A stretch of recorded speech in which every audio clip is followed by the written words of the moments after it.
안녕하세요. 여러분 오늘은 미국 주식시장에서 뜨거운 관심을 받고 있는 레버리지 ETF 얘기를 해보려고 합니다. 이름만 들어도 뭔가 전문 투자자 느낌 나는 종목들 있죠? 바로 TQQQ, SOXL, TSLL, NVDL, PLTU, CONL, QLD, SSO, USD입니다. 각각 어떤 특징이 있고 장점과 단점은 무엇인지 또 어떻게 투자하면 좋은지 하나씩 찬찬히 살펴보겠습니다. 먼저 TQQQ.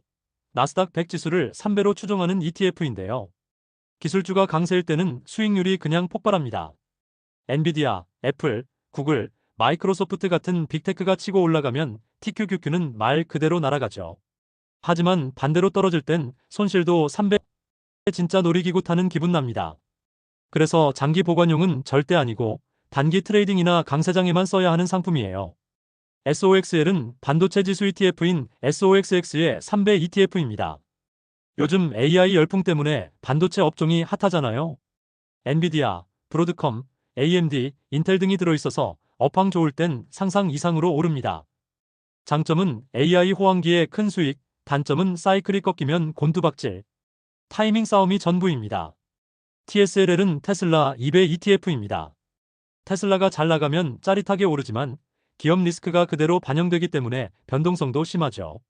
신차 출시나 실적 발표 같은 이벤트성 구간에서 단기적으로 활용하는 게 가장 효과적입니다. NVDL은 엔비디아 2배 ETF입니다. 단일 종목에 베팅하는 구조라 위험은 크지만 엔비디아에 확신이 있다면 수익도 극단적으로 클 수 있어요. 장점은 AI 대장주 효과, 단점은 분산 효과가 전혀 없다는 점입니다. PLTU는 팔란티어 2배 ETF입니다. 팔란티어는 빅데이터 AI 분야에서 성장성이 큰 회사인데 주가 변동성이 장난 아니죠. PLTU의 장점은 테마 모멘텀이 붙으면 강하게 오르는 점, 단점은 리스크가 크다는 점입니다. 그래서 장기보다는 단기 이벤트 플레이가 적합합니다. CONL은 코인베이스 글로벌 2배 ETF예요. 즉, 코인베이스 주가를 하루 단위로 2배 추종하는 상품입니다. 장점은 비트코인, 이더리움 같은 암호화폐 시장이 상승할 때 코인베이스가 같이 올라주니 ETF도 크게 반응한다는 점. 단점은 암호화폐 시장 특성상 변동성이 너무 크고 거래소 리스크에 그대로 노출된다는 겁니다.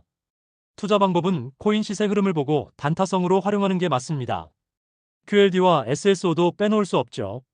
QLD는 나스닥 100을 2배 추종, SSO는 S&P 500을 2배 추종합니다. 이 두 종목은 3배짜리보다는 안정성이 있고 변동성도 완화돼서 장기적으로 가져갈 만한 성격이 있습니다. 물론 손실 확대 리스크는 여전히 있지만 공격적이면서도 지나치게 극단적인 건 피하고 싶은 분들에게 적합하죠. 마지막으로 USD, 프로시어즈 반도체 2배 ETF입니다. SOXL이 3배라면 USD는 조금 더 부드럽게 2배 추종합니다. 반도체 섹터가 좋을 땐 수익을 안정적으로 챙길 수 있고 손실도 어느 정도는 완화된다는 장점이 있습니다. 다만 큰 수익을 원한다면 아쉬울 수도 있죠. 엔비디아 비중이 크다는 것이 특징입니다. 정리해보면 레버리지 ETF는 공통적으로 빠른 수익과 빠른 손실이라는 양날의 검입니다. 특히 단일 종목형 ETF TSLL, NVDL, PLTU, CONL은 더 위험하다는 걸 꼭 기억하셔야 합니다. 따라서 투자 방법은 간단해요. 짧게 타이밍 맞춰서 손절 라인 확실히 이 세 가지만 지켜도 무리수를 줄일 수 있습니다.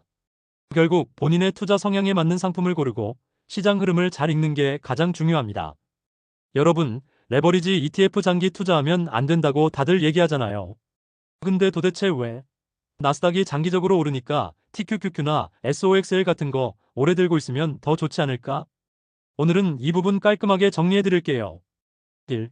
레버리지 ETF의 구조. 레버리지 ETF는 하루 단위로 2배, 3배 움직이도록 설계되어 있습니다. 나스닥이 하루에 1% 오르면 TQQQ는 3%, 반대로 1% 빠지면 마이너스 3%. 여기서 중요한 포인트. 매일매일 다시 리셋된다는 거예요. 그러니까 장기 누적 수익률을 단순히 3배로 키워주는 구조가 아니라는 거죠. 장기 투자 시 문제가 되는 이유. 첫 번째, 변동성 손실입니다. 예를 들어 지수가 이틀 동안 10%, 마이너스 10% 움직이면 지수 자체는 마이너스 1% 정도인데 레버리지는 훨씬 더 크게 손실이 납니다. 오르락내리락이 반복되면 장기적으로 원금이 점점 깎여나가는 구조예요. 두 번째, 운용비용이 비쌉니다. 매일 선물이나 옵션 같은 파생 상품으로 구조를 맞춰야 하다 보니 보수가 높아요. 이게 장기 보유할수록 수익률을 깎아먹습니다.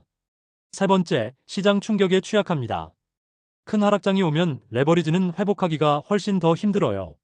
그래서 단순히 기다리면 된다가 안 통하는 경우가 많습니다. 3. 단기 투자에 적합한 이유. 결국 레버리지 ETF는 단기 방향성 베팅에 최적화되어 있습니다. 반도체가 이번 주에 강하다. 나스닥이 단기 반등한다. 이런 뚜렷한 시나리오가 있을 때 짧게 들어가는 거죠. 반대로 장기적으로 꾸준히 투자할 거라면 그냥 QQQ, SPY, VO, SPLG, SOXX 같은 일반 ETF가 훨씬 안전합니다. 4. 그래도 장기 보유하면 안 될까? 이론적으로는 가능합니다. 실제로 지난 10년간 나스닥이 꾸준히 오른 덕분에 TQQQ를 장기 보유한 사람들은 엄청난 수익을 거두기도 했어요. 하지만 문제는 중간에 오는 대폭락입니다.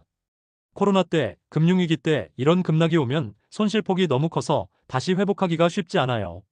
그러니까 이건 정말 리스크 감당 가능한 분들만 장기로 가져갈 수 있는 영역입니다. 정리하자면 레버리지 ETF는 장기 투자용이 아니라 단기 트레이딩용 무기입니다. 장기 투자는 일반 ETF, 단기 승부는 레버리지 ETF. 이 공식만 기억해도 훨씬 안전하게 투자할 수 있어요.